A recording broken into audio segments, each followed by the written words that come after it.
sabe que um dos ingredientes que a gente mais aparece, assim, nas nossas receitas aqui do programa, é a farinha, não é? Existe uma grande variedade delas.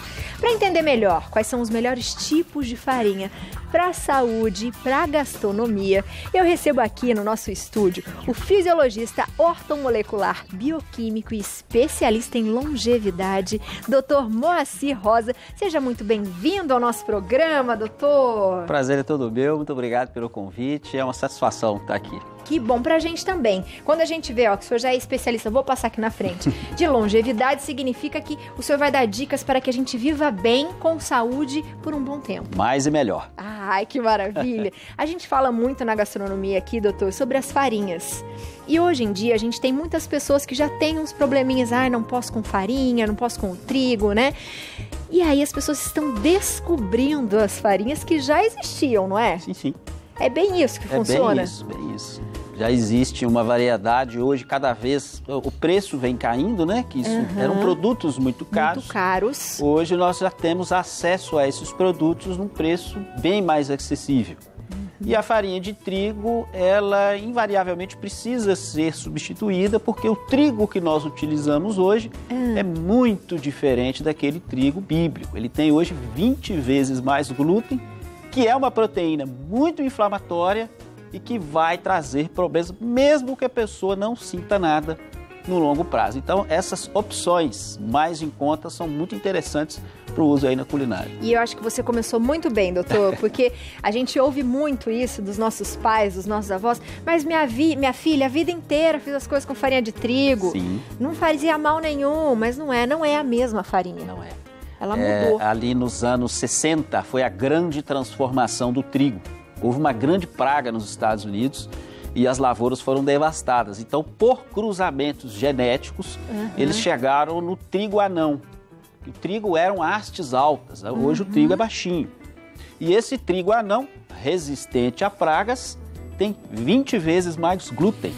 Então, ele é infinitamente mais inflamatório do que o trigo original. Aquilo que eu sempre falo, se ele é resistente à praga, se praga não come, tem alguma coisa errada, tem algum problema. A gente está fazendo errado. Então, infelizmente, hoje o trigo é muito inflamatório e volto a insistir. Porque muita gente fala, mas eu não sou celíaco, eu não tenho doença celíaca, então eu não tenho problema, eu não tenho sintomas. Mesmo que você não tenha sintoma, ele é inflamatório, gera uma inflamação que nós chamamos de inflamação subclínica. É uma inflamação que não dá febre, não dá sintoma, não dá dor, mas com o passar dos anos gera vários problemas, principalmente agora, né?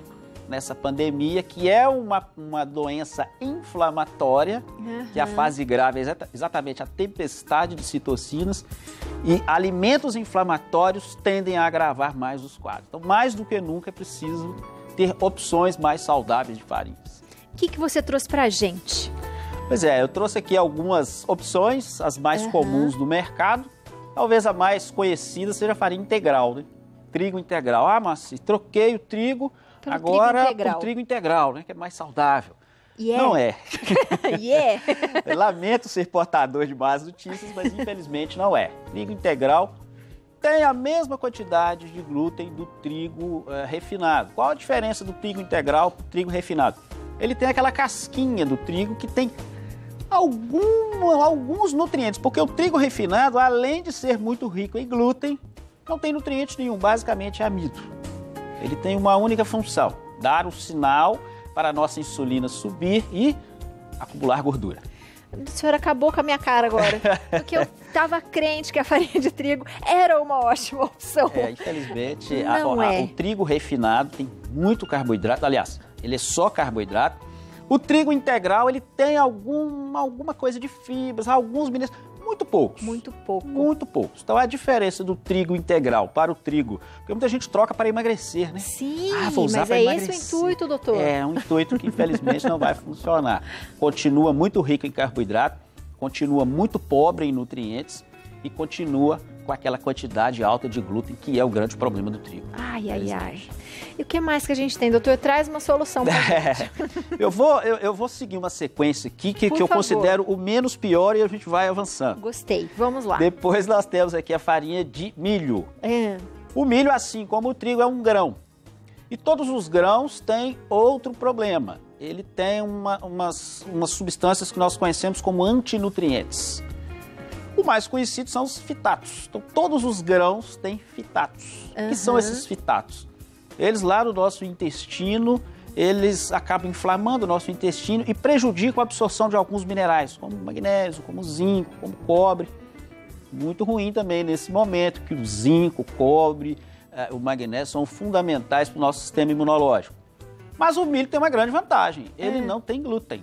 Então ele já é uma farinha superior pelo fato de não ter essa partícula inflamatória. Mas é também quase que carboidrato puro. Então também é um alimento pobre em nutrientes e com a presença desses antinutrientes que tem todos os grãos. Boa. Continua, doutor. Vamos lá. Só observando. Depois nós temos...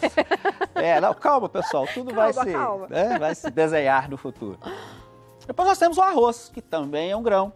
E que também possui esses antinutrientes, né, os fitatos, algumas antiquimiotripsinas. E também não tem glúten.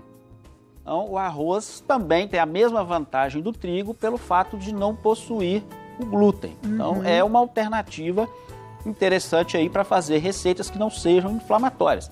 Então, a ideia é ir minimizando o estrago. Sim, não é? sim.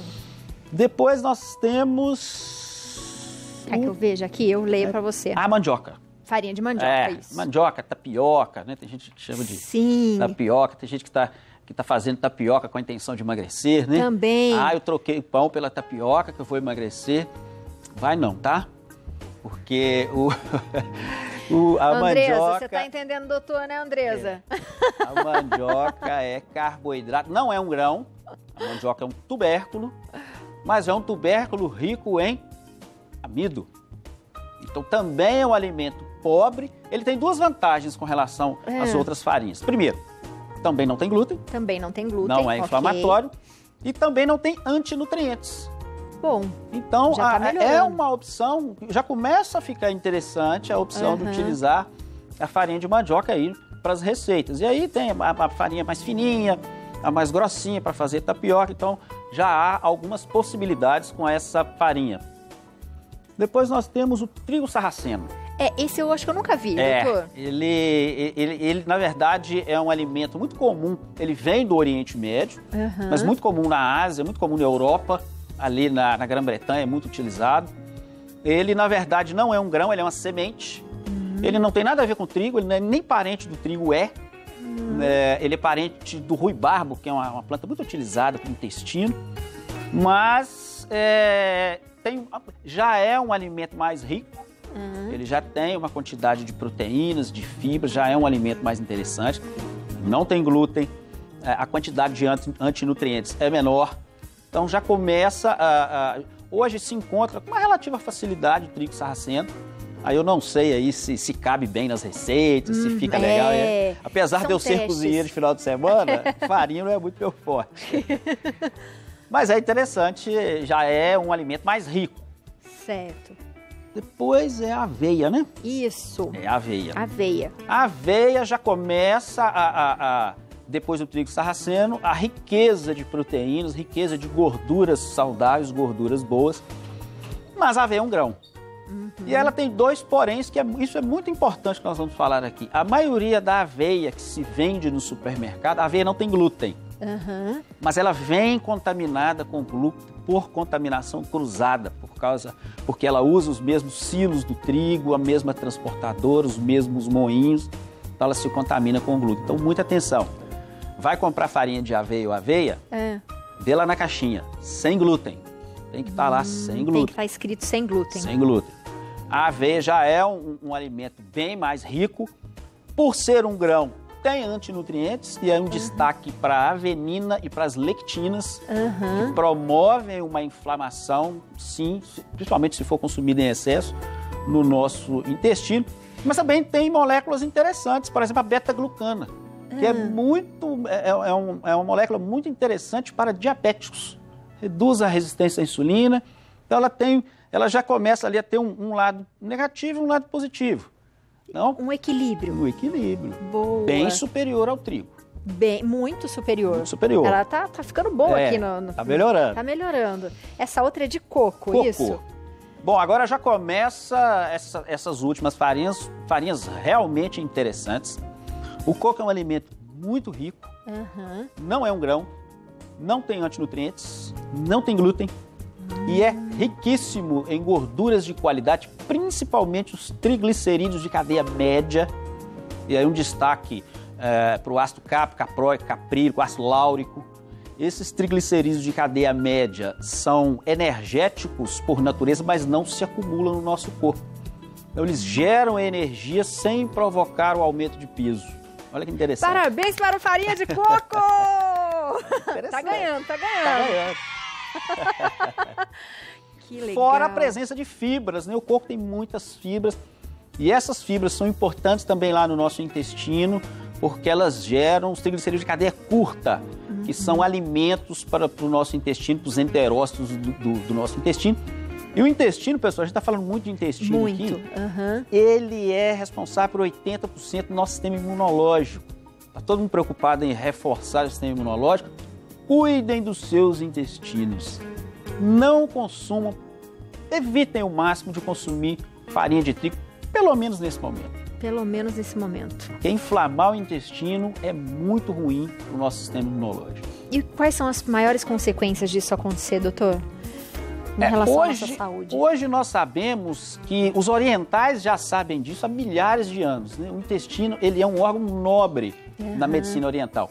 Recentemente, agora, aqui no Ocidente, que nós estamos descobrindo a real função do intestino. Ele era um órgão relegado. Hoje nós sabemos uma ligação muito importante do intestino com o cérebro. É no intestino que é produzida a maioria dos neurotransmissores, principalmente aí um destaque para a serotonina. Então é lá no intestino, são as bactérias positivas que não são maltratadas com antinutrientes, essas bactérias que convertem o triptofano que vem da dieta em 5-hidroxitriptofano e aí em serotonina. Então se você não tem uma flora muito bem cuidada, essa serotonina não será produzida e vai gerar ansiedade, a síndrome do pânico, a depressão. Vários casos de depressão têm origem lá no intestino. E agora que está sendo descobertas essas questões e tem que tratar o intestino, tem que desinflamar o intestino. Fora a importância desse órgão para o sistema imunológico. Para o nosso humor, para tudo. Para tudo. Intestino, cuidar bem do intestino é saúde. Com certeza. E essa próxima aí, é linhaça? Essa é? É a linhaça. A linhaça também é uma farinha muito interessante, também muito rica, muitas proteínas, muitas gorduras de qualidade. E aí um destaque para o ALA, que é o ácido alfa-linolênico. Esse ALA, lá no nosso corpo, ele é transformado nos dois principais ômegas 3, né? O ácido eicosa-pentaenoico e o docosa-hexaenoico. Então, esses dois ômegas são anti-inflamatórios. Isso é muito importante nesse momento que estamos todos inflamados e estamos aí à volta com uma doença inflamatória. Então, esse ALA é muito importante. Muita proteína, não tem glúten. Agora, aí uma dica muito especial. Esses óleos, diferente do coco, que são óleos mais estáveis, esses óleos da linhaça se oxidam muito fácil. Eles têm uma oxidação muito fácil. Então é interessante não comprar esse óleo, essa farinha pronta. É interessante comprar a linhaça, fazer essa farinha em casa e aí bater no liquidificador, no mixer. É muito simples, bate no liquidificador, no mixer, depois vem com a peneirinha, vai peneirando para ficar bem fininha. Não armazenar por muito tempo para evitar essa oxidação. Como que a gente tem que guardar as farinhas? Bem vedadinha, né? Bem vedada. Bem vedadinha. No caso da linhaça, eu recomendo até que se coloque em geladeira. Geladeira. Para diminuir essa oxidação. E usar o mais rápido possível. Né? Fazer a quantidade ali para a receita, para o prato que for utilizado, para evitar essa oxidação. Mas é uma farinha muito interessante. E eu já vi algumas receitas aí no Instagram de pães, de bolos. Sim, tem pastas, muita coisa. Pasta de pizza, tem tudo com linhaça. E agora, o problema é que à medida que nós vamos avançando, o preço também sobe um pouquinho. É isso que eu ia né? falar. Vai ficando carinho, doutor. Vai ficando um pouquinho mais caro. Então, se a gente manter um equilíbrio, a gente já consegue começar a melhorar. Vamos melhorando aos poucos, né? Aos poucos. Essa última é o quê? Amêndoa? Amêndoa. A amêndoa, na minha opinião, disparadamente, é a farinha que nós temos aí das populares. Existem várias outras. A mais rica. Né? As nozes e castanhas são muito importantes, pessoal. Principalmente agora. Nas nozes e castanhas aí, um adendo para a amêndoa, mas também nas outras, na castanha do Pará, na castanha de caju, a presença de gorduras de qualidade, principalmente as gorduras antioxidantes. E aí, um adendo especial para a vitamina E nas suas 8 formas, porque essa vitamina E que nós compramos aí nos multivitaminos só tem uma forma, que é o alfa-tocoferol. Aqui são 4 tocoferóis e 4 trienóis, então é a forma mais rica da vitamina E. Né? Nós temos também muitas proteínas de alto valor biológico.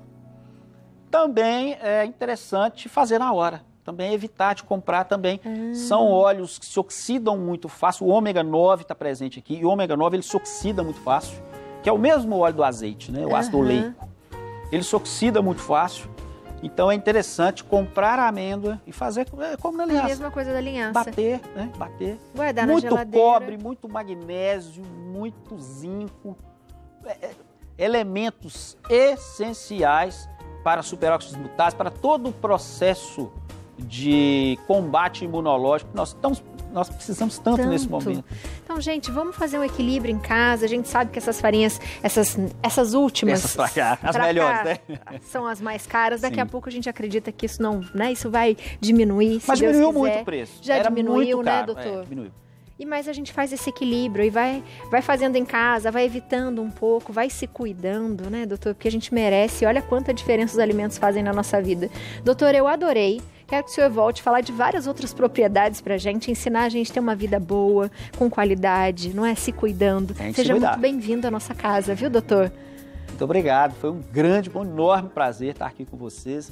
Compartilhar um pouquinho, né, do conhecimento que eu acredito que pode ajudar muitas pessoas nesse momento que nós estamos vivendo. Com certeza. E você de casa, aproveita, segue o doutor no Instagram, viu, minha gente? Entra no site, no YouTube, o doutor coloca muitas dicas lá. Então, olha, o site é dr de doutor Moacir, com i mesmo.com.br, o YouTube também Dr. Moacir Rosa, o e-mail drmoacirrosa@gmail.com e o Instagram é @moacir_, que é aquele tracinho embaixo, rosa 1. Que ele é o número 1 aí, ó, para dar a dica para você. Doutor, seja sempre muito bem-vindo à nossa casa, viu? Obrigado. Qualquer mídia social que digitar Moacir Rosa, eu apareço em primeiro lá. Vai ser fácil achar. Então pronto, vai achar o doutor rapidão.